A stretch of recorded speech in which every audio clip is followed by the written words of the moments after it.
Hi, I'm Neill Gorton. I'm the makeup effects and prosthetics designer for Doctor Who. Hi, I'm Rob Mayer. I'm the prosthetics supervisor on Doctor Who 2. And I'm Graeme Harper. I'm the director of this story. This sequence now is an afterthought by Russell T Davies, the producer, who when he saw producer. Exec producer. And lead writer. We have to get these all right.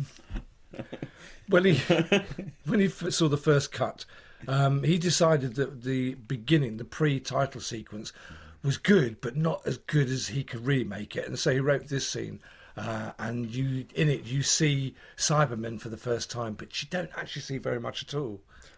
Were you at all concerned? Because I know for the kind of lead up to the grand finale that you were quite anxious to keep everything kind of way sort of shifted out of focus. Were you a bit concerned it might give away a bit too much at the start? Or? To do what we did here, it just takes a bit of time, and you really need to. It's difficult to explain. You want to see a shape, but you don't want to give it away completely. Yeah. And also, right at the beginning, to show the Cyberman and our design, the way the concept we had that early, completely, I thought was very dangerous. I wanted to really build it up, so you saw a little hint of this, a hint of that, and just slowly through the episode until they really smash through the windows. Oops, I'm giving it away. Well, I think also the fact that we're on the cover of the Radio Times this week might give it away as well. It does. There you are. But no. It's a great scene, though. I mean, I suppose it also helps kind of grab everyone into it a lot faster, I guess. I know Roger Lloyd-Pack, who plays Lumic. I thought I could see he was just so excited that he was going to just start the whole thing off. Oh, it's brilliant. Really relished it. He really made the most of that moment. It's a real Frankenstein moment, isn't it? You know, Dr. Frankenstein and his creature. It's funny. It'd be interested to know what everybody thinks about his character and what he developed, because I said to him, gosh, this is Orwellian. It's an Orwellian performance. I think he's terrific, creepy, strange, Dr. Death. I love the music and I love the strings that have been introduced. It's brilliant. It's always shiver up the spine there in that music.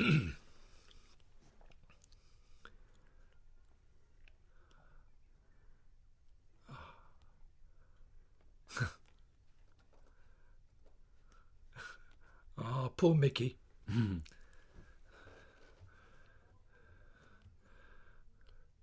He's real gooseberry in this, isn't he? Yeah, I mean, when I've kind of watched the actual series, you always kind of feel, you always really feel for him. You think, well, kind of how long is he actually going to put up for it already? I shouldn't think for very long.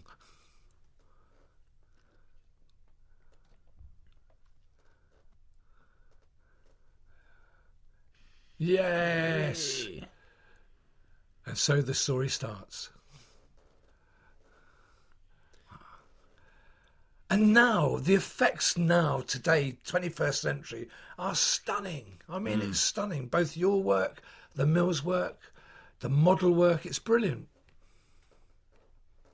It's a great pleasure to know you're going to get something like that. And then when you see it, it's that great. But also, I mean, you look at those shots, they're movie shots. Having that big TARDIS set is fantastic. It's getting up on cranes and moving around it. It looks brilliant.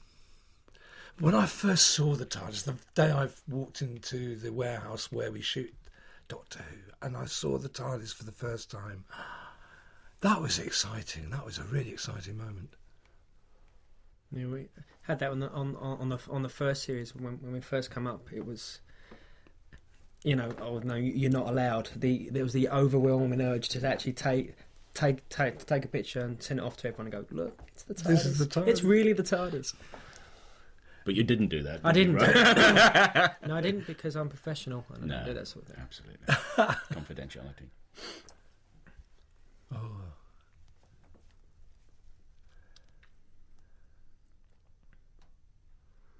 Do you know, it's funny. In both Cardiff and in London, everybody was so blasé about... I mean, Doctor Who's back. Look, and nobody took any notice. I thought it was wonderful. I thought that was great, that nobody could believe we were actually shooting there by Lambeth Palace. It was funny. That's such a great shot. I love the idea of the Zeppelins. They're fantastic. So believable. Look at that. That's clever. The meal come through again. It's the fact that it's broad daylight. You know, it's that kind of. It always makes it more real. So if it sits in broad daylight, because you expect it to be dark or in space, but to see something like that, it's amazing. And the sound, I just love the sound of the props. Brilliant.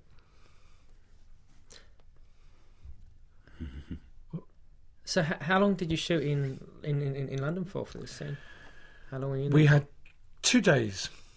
2 days to do all the embankment sequence, and then we did a half night in Newport near Cardiff, in order to do a sequence which eventually you'll see, but which took place obviously on the embankment at night.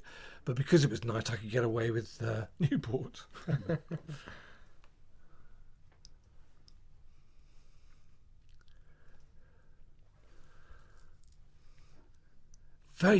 Doctor's absolutely desperate, isn't he, here to stop her from, or trying to explain to her, this is not your world, this is a parallel world, and it is totally different. Everything's different. You may not exist here.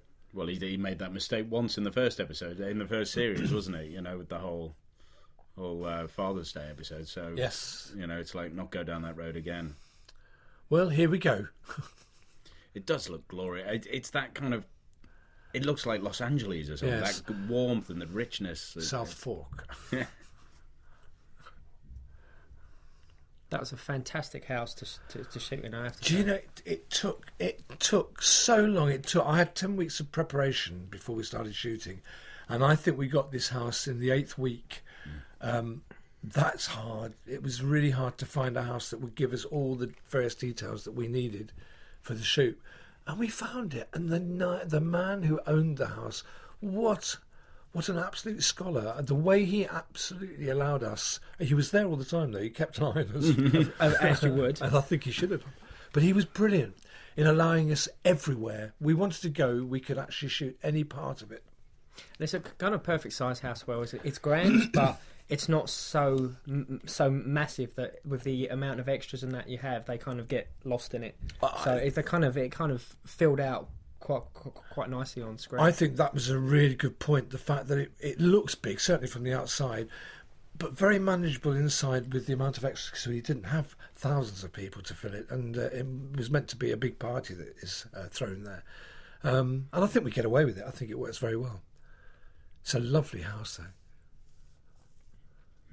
And the family live in it. There is a family of 4 people who live in it, and I think they have a garden, and I think they have a cook.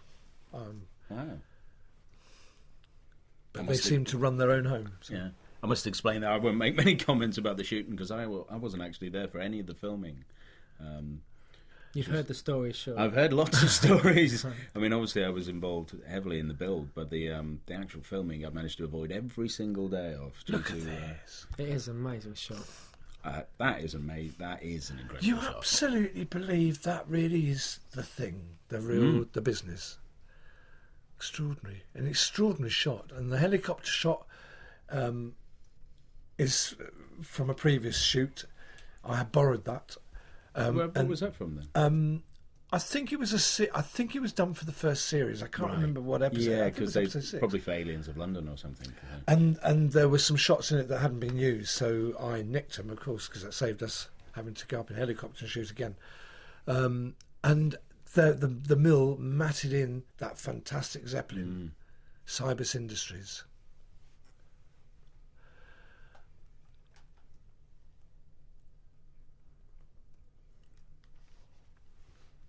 Oh, she's brilliant too. But so is Roger. So you're excited when you see them.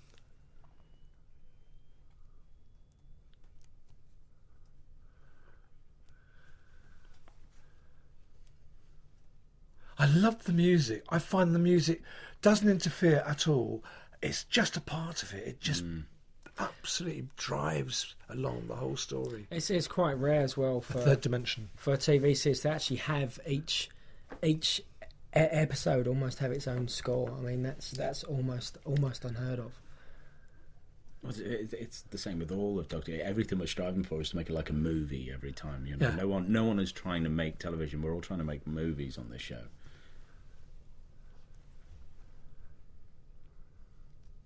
So do we all, dear.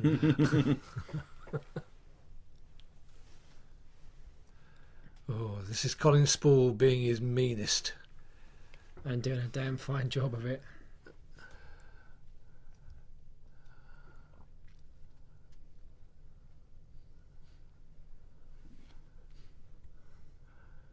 He's really upset, isn't he, Doctor? Mm. Well, the TARDIS is dead. Oh, yeah. That's, No, you know, yes. that is... He's in trouble. You're quite right.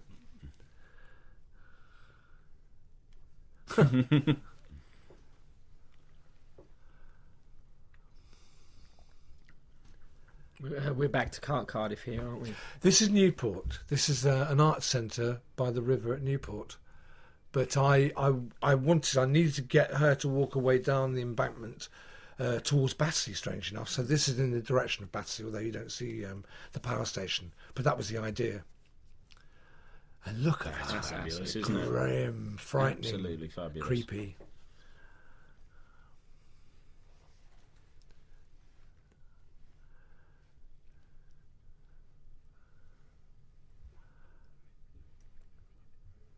I think that's what I like about this 21st century version of Doctor Who, this series and the first series, is that I believe in the effects I'm seeing, the worlds that I'm seeing. I believe them. I find they're so fabulously in concept and how they've come out.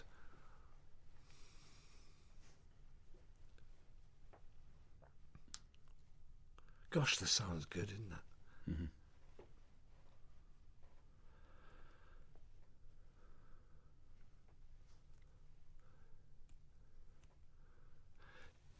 There's a moment here, watch, there's a moment when Mickey takes a look at the way Doctor's folding his arms and decides, I'm going to do the same. Yeah, that's great. I didn't notice that when we were shooting it, but when I got to the edit suite, what a lovely gift, what a gem. Was that scripted? Or No, that's part of Mickey's Character. He's trying to emulate the Doctor, but Noel, I think Noel, he had a chance here in this story. He has a chance all the time. He does work, but he's brilliant. But he has a real opportunity, as you'll see as the story unfolds, to show the thinking behind an actor of how to play the role he's playing and what he introduces. That's one little bit, but there's some lovely moments.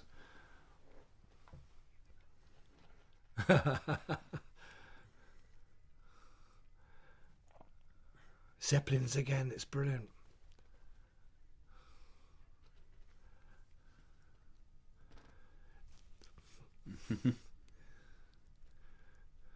Shades of Chitty Chitty Bang Bang, really, isn't it, with the child catcher? This is the sort of Fagin character. This is Colin Spaull. Colin is someone I've known all my life. We were at drama school together when we were kids as 10-year-olds. I went off into production because I really wanted to become a director. He always had a great career as an actor. And eventually, in the 80s, I asked him to come and play a character in The Revelations of the Daleks. And it's just extraordinary to see him playing all these different roles. I've worked with him quite a few times because I think he's a lovely actor. But he does different things in every role. He's different. It's brilliant.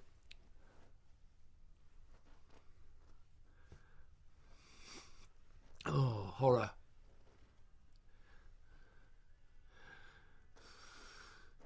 Just cool, just low-key villain. Was that actually filmed in London? Or was that... No, that's Cardiff, right. The Cardiff Docks. Because I know it's the Millennium Dome in the background. She dropped in very nicely just to get that it's London the feel. Little touches, isn't it? Yeah. But it did look like Docklands, though, didn't it? Yeah, no, it was great. Because I was just thinking that you actually don't get that in London anymore. There isn't those wastelands left, you know. No, they're in Cardiff. Yeah. In that moment, look at that. Mm.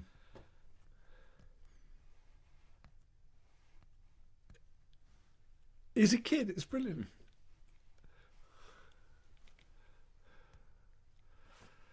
Don't do it, Rose. But she does.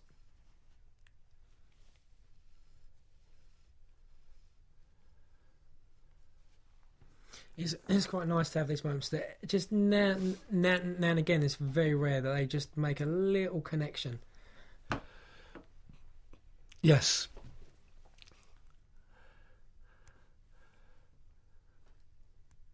In this story, Mickey absolutely grows. Yeah. And gives Doc a big surprise.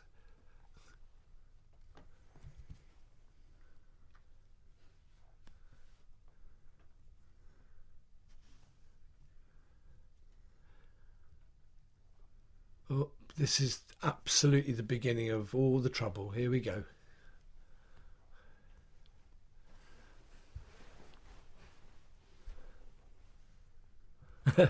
No, you're not.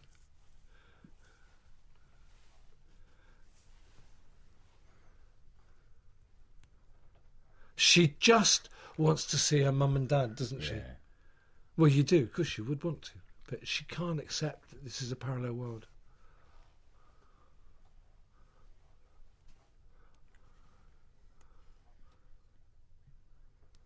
That's the brilliance of what Russell's done with this Doctor Who, is that very, the plot lines are almost from soaps and everyday dramas, but transplanted to this fantastic world. Story. Yeah, absolutely. And so you can relate to it. Every kid can kind of latch onto something in this show that relates to their life. Do you know, this has probably been said many times by other people, and certainly by the directors, but before I started, the night before, maybe it was 2 nights before I started, it was in London, I was at the Mill having a final conversation and prep before going back to Wales to start shooting. Oh, look at that. Mm-hmm. And I said to Russell, I want to talk about certain things which we had always planned to do, but just talk me through your Doctor Who, your version of Doctor Who now. What is the difference between the Doctor Who I used to know and now? And we talked a long time about his concept of the whole and how he was going to regenerate it and develop the whole thing so that it would be definitely for the 21st century. But he said, the secret for me about Doctor Who is that he goes through all his adventures and all the various areas that he goes to, various planets, various worlds and voids, and whoever he becomes involved with, who are his allies, even though they might be not keen to be his ally, but eventually he allows everybody, he enables them, allows them, helps them to help themselves. He enables them to go out and do something absolutely brilliant. Little Mr. Nobodies and Mrs. Nobodies, to go out there and grab the evil and the menace and change it, sort it, and they do it, and he's there to do it with them, but that they do it. And if you watch any of the Doctor Who's, that's exactly what he does. He's there to help little people grow and become something special to themselves, and then disappear, but they've learnt something big for themselves. Strange world.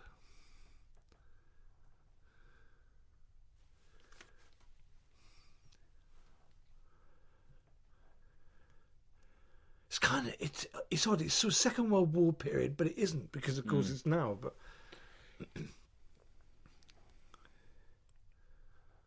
lovely train, balloons, army lorries.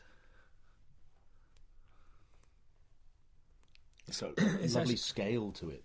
That's one of the things about this. It really does feel big. You're all over London. You're all over. It's just everything is. Oh, it's good. And it's actually quite a nice contrast. You've got the Doctor and the TARDIS contrasting with all like hot air balloons, and it's all very kind of very old and sort of low tech.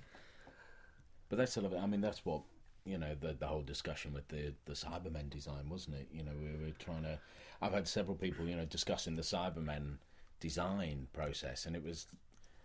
One thing I keep saying is that the design of them, they're very much influenced by the episodes they're in, the whole look, the feel, the Zeppelins, they're of the episode, you know, as opposed to another, you know, a Dalek you put in anywhere and it's still just a Dalek. But the Cybermen, they had to be of the episode, and you had to read the end of. People were saying, so why did you make this sort of decision? And it's like, you have to see the episode or read the episode to understand why they look the way they look. It's really strange you say that, Neill, because on my first day on the show in Wales, when I got down, not the first day, the second day, I rang Ed Thomas, the designer, and said, I'd really love to come and see the TARDIS. I wanted to see the TARDIS because I knew it was in a warehouse somewhere. And he said, come over and I'll give you whatever time I've got to show you what we do, you know, what we've got here. So I went over to see him the next day and we looked at the TARDIS, and I'd read the scripts obviously by then. And I said to him, look, I know you haven't got much time now. Can I just plant something in your brain? And he said, yeah, what is it? I said, when you really get your head round these scripts, these two scripts, the first story that I'm doing, I want you to think Art Deco. Just get that in your brain. 30s wartime, 30s pre-war Germany. That's what I see, but it's in London. It's Orwellian in that sense. It is Big Brother. That kind of feel to it. Art Deco. And guess what? We then had our tone meeting, which obviously you were there. I think Rob was there then, this first tone meeting. And we talked about that. We brought it up again. That was like a week later. We brought, maybe it was 2 days later. We brought that message up.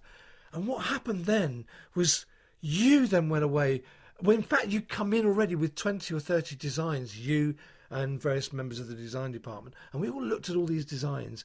And there was one particular one that had this Art Deco feel that we all said, yes, please. To a man, we all seemed to go straight for this one design. Am I right? Yeah, no, because the funny thing is that, you know, there was just a row of designs we did, and we just tried to, before we'd even met, you know, and the episode, long before these episodes were even into pre-production, we just started doing as much we could in the way of designs, ideas, just anything off the top of our head, so that we had a range of things. And there was that deco looking one in there, and it was, the funny thing is, once we latched onto that, then more design sprung from it, and we went down a lot of different roads with the design, and then eventually we just circled right back, and virtually what we see now is almost, you know, a direct copy of that first design, or that one deco design we had in that meeting. So, but it was interesting how it all evolved from that too, and the fact that Russell, when he heard Art Deco, was also thrilled by the whole line. I loved it. I just thought, I don't know why I latched onto that feel, but that's what it felt like when I read the scripts. I guess it's a very sort of metropolis sort of, absolutely, sort of kind of. And again, I mean, it's interesting. Well, it's the Zeppelins, isn't it? Yeah, I've heard a lot of people sort of say, "Oh, you know, that deco look about them. You know, I don't understand why they've got this deco look." And it's like, you just have to see the episode, you know. And people even saying it's sort of a bit Metropolis-like. And it's like, well, yes, it's got to be. You know, that's the look, that's the feel, that's the fabulous tone of the whole thing is directly influenced, and it's nice that people have caught on to that. I've just realised, of course, it starts with Battersea Power Station becoming Lumix's kind of upgrade centre and whatever. Lumix Zeppelins, and then Zeppelins anyway, which are a pre-war concept. They're 20s, aren't they? No, they're even First World War, so it goes even further back. So it was not difficult to consider we were going down that road, but it was just a great decision in the end. And out of that, I know you evolved all sorts of aspects of the Cyberman. The design concept just always kept religiously and rigidly to that concept of Art Deco, didn't it? I mean, it was one that also with Doctor Who, mainly designing the creatures or any of these characters were normally left alone to get on with it. You know, we'll do some designs and just kind of run them by Russell or whoever the director is on that block. But this one was particularly, you know, we've not had a thing where we have a meeting just about the creature. You know, it's normally that's part of the whole meeting. You know, if you're designing a cat, none. You know, as we did, it's fairly. It just happens between us and Russell and the director, and that's fine. But in this case, it was so much of the design of the whole episode had to reflect in the design of the Cybermen. Yeah. And for that reason, a lot of people got involved in the design. Ed Thomas and his design department, Matt Savage, conceptual artist, We have a guy called Martin Rizard who works with us, who's a great conceptual artist and one of our main sculptors. Alex Fort, who's a matte painter at the Mill. He does a lot of the kind of great vistas you see. He did paintings. There was just so many people putting forward designs. Things as well.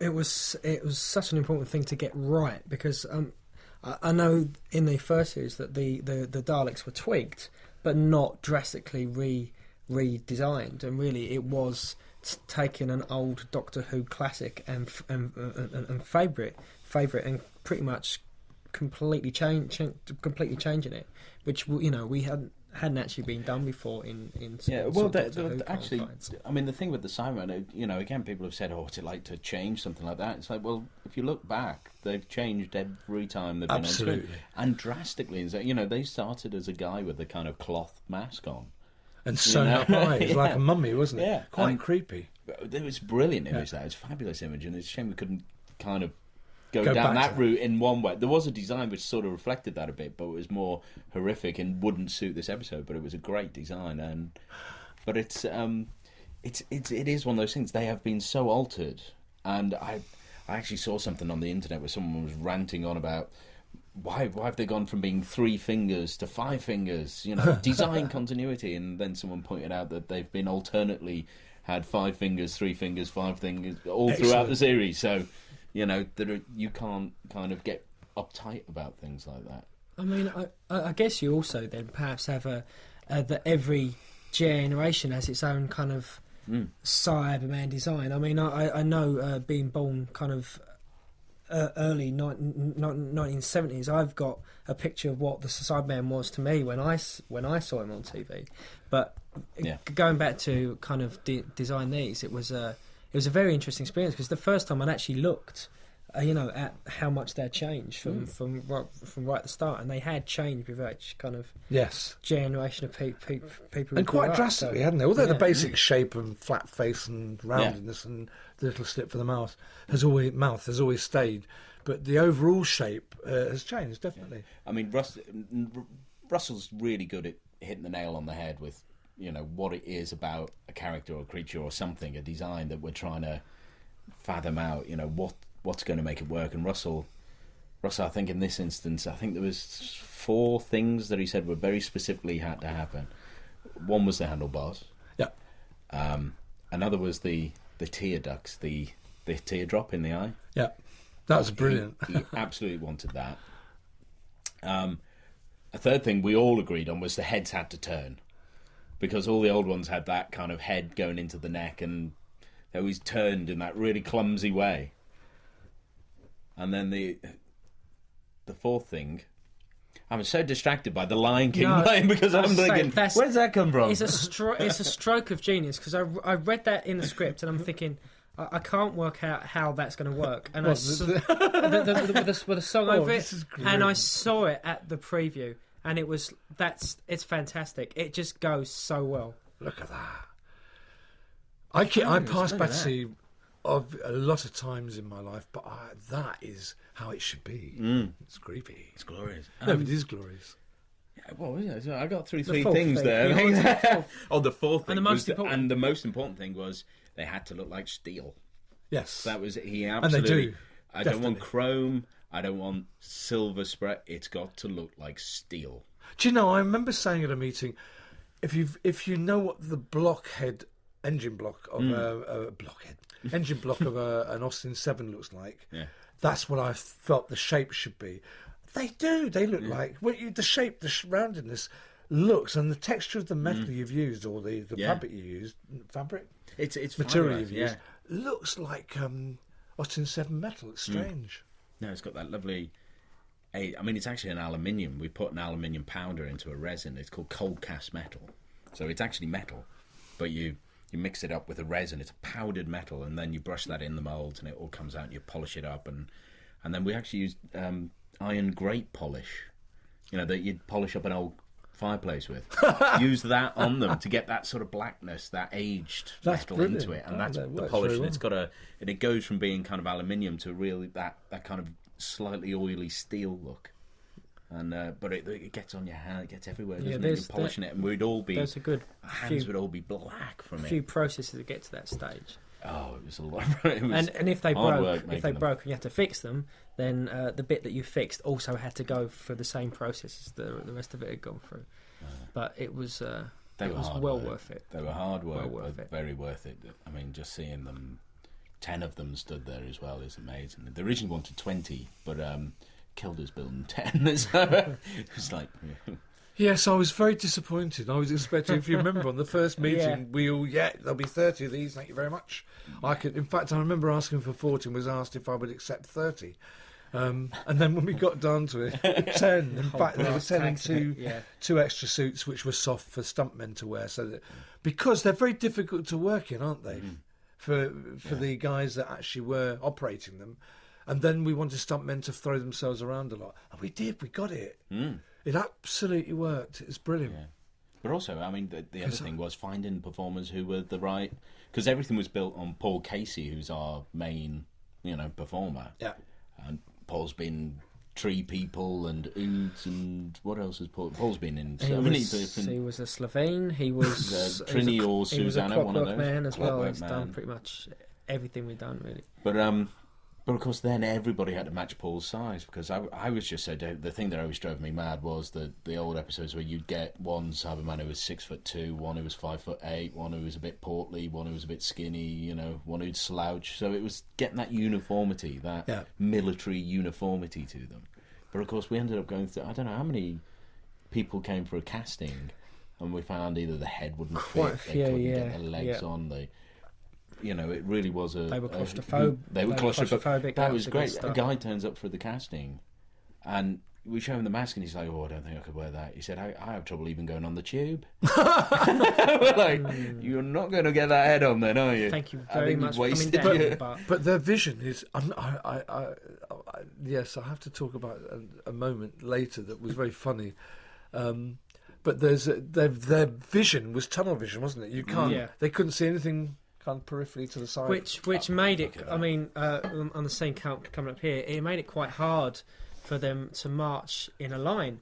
Because you can't see Obviously, each other. because they can't see out of their peripheral vision. So it was. I think we tried everything. It was elastic bands, bits of string tied to their hand, and anything so they could feel the person next to them. It just wasn't working. And really, in the end, it was just a combination of blind luck or the famous V formation, which Actually worked, you'll see. Yeah, which looks absolutely fantastic. Obviously, the person behind could see the person in front. Yeah, that's always our hardest thing. Whatever job we do, whatever creature we make, nearly always the hardest thing to deal with is performers being able to see.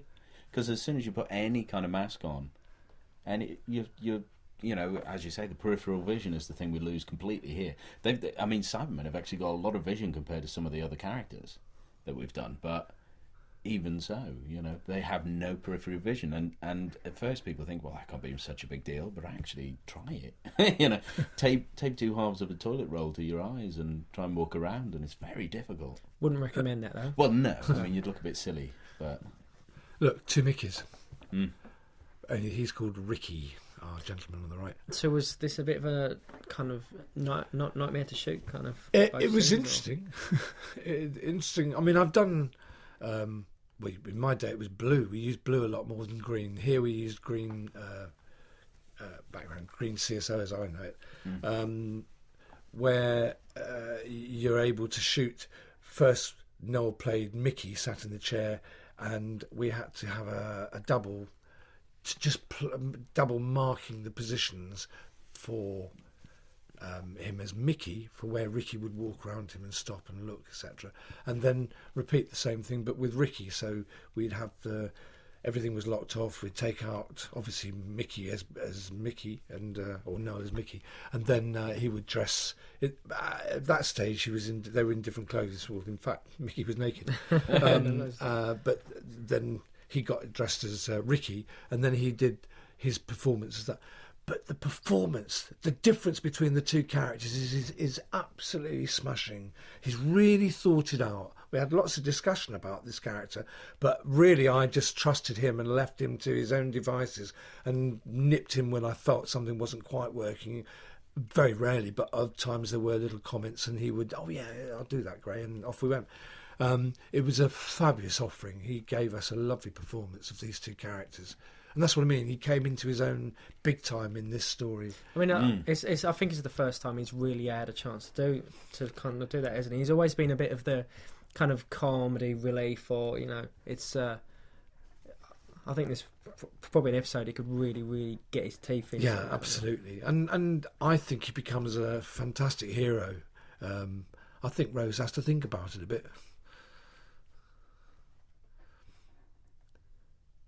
Oops.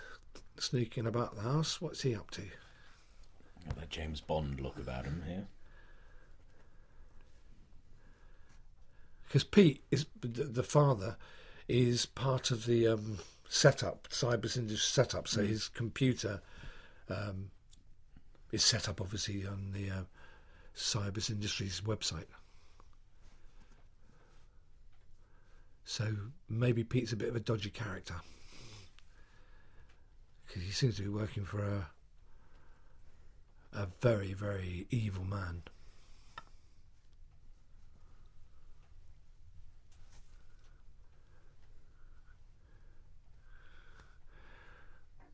I think she plays these scenes really well, where she's desperate to have some conversation with her father as her father, and obviously has to be very careful because she'll be kicked out of the place. If he thinks there's any hanky panky going on, or she's odd and strange, and yet she's walking a very dodgy line here. I mean, as far as Doctor Who's concerned, that is, because if he knew what she was doing now. He would really, he'd stop, he'd pull her out, and I think they'd get out of it for the time being. Dangerous.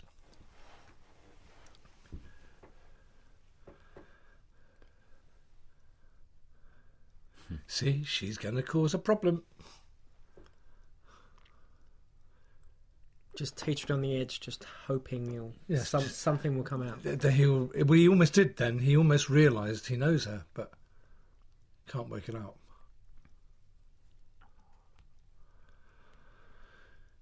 Andrew Hayden Smith from Biker Grove, but he's moved on. Here he is definitely not a young kid at school anymore. He's definitely his own man, a renegade. He's one of the preachers. He's fighting. He's good. He's a good actor. He's got a fantastic career ahead of him. I wanted the noise. I wanted the marching feet so that if you didn't see them, when you heard it, you knew they were there. The Cybermen are coming. I actually remember being shocked. We had a lot of hassle with the actual ramp bouncing up and down, and we had to pack it out, didn't we? It was the sheer weight of the suits on this ramp. It was just bouncing around. It was, what was that ramp made of, though? Was it wood or was it metal? It was metal. Oh, gosh. It was metal, but each suit weighed... Too much. Was that 5 or 6 stone a suit? It was. Yeah, it was once you get all the bits. I mean, they're as lightweight as you physically could make them, because they're fiberglass, they're thin fiberglass, all that kind of thing. But it's got metal for the skin, and it just, you get all those bits together, and there's so many pieces, and it just weighs a lot. And then try and fit 5 on one ramp. But those boots are like, I mean, those feet were heavy. Because there's a boot inside this whole manufactured boot, and and they're made jointed, and there's so much work went into just things like the feet. For them to be able to walk, they've got to be jointed and bend. And I think actually there was a joint effort between me and you, wasn't it, Ryan? But I did the soles and the patterns of how they all went together, and then you ended up mass producing all the soles of the feet. You were the soul man. I was the cyber cobbler. I think my nickname was. Cyber cobbler. To the Pope. It's actually quite nice on this that she's kind of tried the same approach with her mum, and it didn't quite. It doesn't work. It didn't quite wash so well. Oh, here we go. Done. See, you don't quite see them. Is this the famous V formation? No, this was very early days. We hadn't quite got to that yet. I suppose that's the first bit of a Cyberman, is that eye, yes. isn't it? That's the clue, the most recognisable thing. Oh, she's beginning to realise what it is.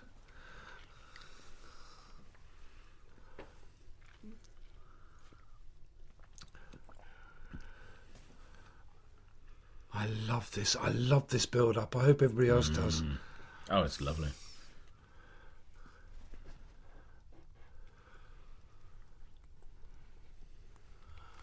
Oh, gosh. Here we go. That's the first time they're in sharp and shot. Oh, and there we are. We're off. Now, I think you'll see them all the time. It's a great shot.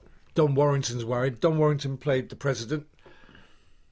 From Writing Damp fame? Absolutely.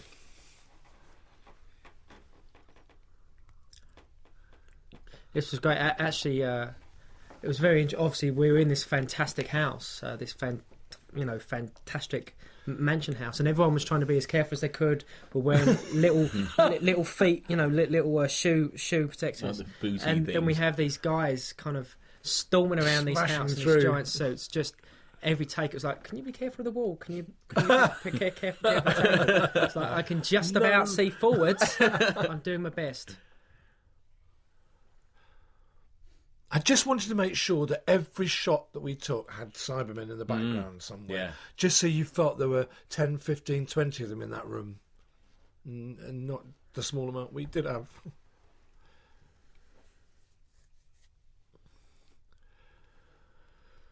Roger Lloyd Pack, Mr. Lumick. I hope he enjoyed it. He seemed to. He seemed to really enjoy playing this character. And this one will be Paul Casey in that suit.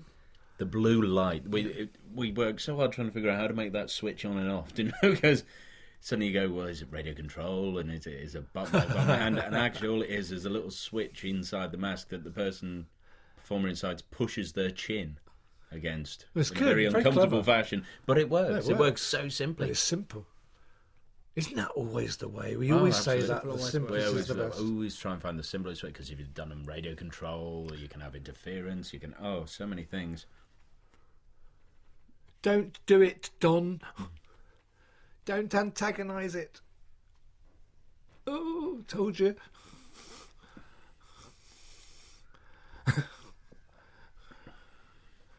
I just love this, that there's no reasoning with them. You can't reason with them. They just do what they're going to do. And They're going to they regenerate don't everybody.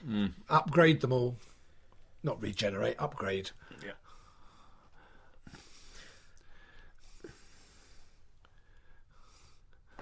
It is great that they, this whole look at the marching. It's just so worth getting that movement coordinating going, because it's something that people just forget about, and it's like, we'll just stick 10 guys in suits and they'll all walk the same, and it's not. It takes doesn't so work much that way work. at all. Even just the way that he dropped his arm there, it was a very controlled. That's fabulous. Look at that.